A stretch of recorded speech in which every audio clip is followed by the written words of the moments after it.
Okay, we're on. Who are you? Hi, my name is Ginger Akil, and I am a dual language teacher at Talent Elementary School here in Talent, Oregon. The reason I'm a dual language teacher is because of my experience abroad when I was in high school. Um, I graduated early and went from high school and went down to the southern hemisphere to the country of Chile. And I thought I was a world traveler then because we traveled as a family overseas, and I went by myself when I was 11 with a family member. But it was totally different when I was in high school. One of the stories is when I arrived. You know, in America we have our culture, and I thought I was very worldly. We have our culture, and on my first day arriving with my host family, I experienced a totally different culture, and that was personal space. The sensation of our personal space. My family brought my suitcases. We all went up to our bedroom, and my host family, all of them, my sisters, my host father, my mother, started to unpack my suitcase. I was mortified because that was an invasion of my personal space that I didn't know I had at that time. They even unpacked my underwear. So you can imagine these strangers taking out your underwear and putting it in drawers, and they're talking, and you don't understand anything they're saying. The thing that I didn't notice is that throughout the year that the notion of personal space became something very near and dear to me.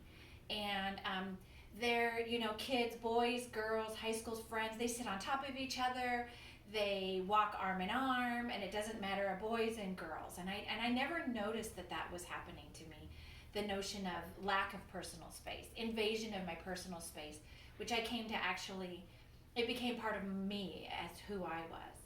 And so upon coming home, the end of my year was very difficult because I knew that I was coming back to a culture in America that had a very different sense of personal space. And here, you all have your own personal space.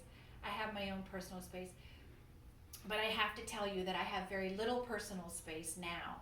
My notion of who I am as before I went to South America. So it is a wonderful sensation. I can go anywhere in the world.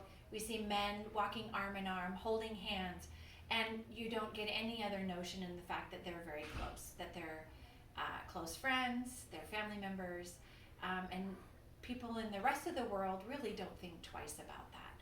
And so that's one of the main things that is near and dear to my heart, is the sense of personal space that you'll encounter when you go overseas.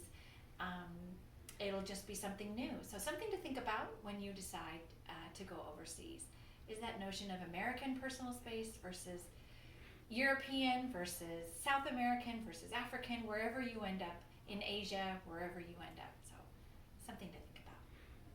And it's beautiful. It's beautiful. It's all beautiful. You missed it when you were back in the States, didn't you? You missed that closeness. I missed it, yes. And I also encountered touching people, going up and touching them, and noticing that they took a step back. I'd forgotten about that. Yeah, that was something that I noticed, that became very aware of, that I couldn't take a step forward to somebody when I was meeting them. Because there you also kiss on the cheek, right? You kiss one time in South America, and in Spain it's two times. You know, so which side do you start on? Are you going to kiss somebody by accident? You know, all these fun things that you get to discover as you grow and you have these wonderful experiences. So, yes, I Thank, missed it. thank you.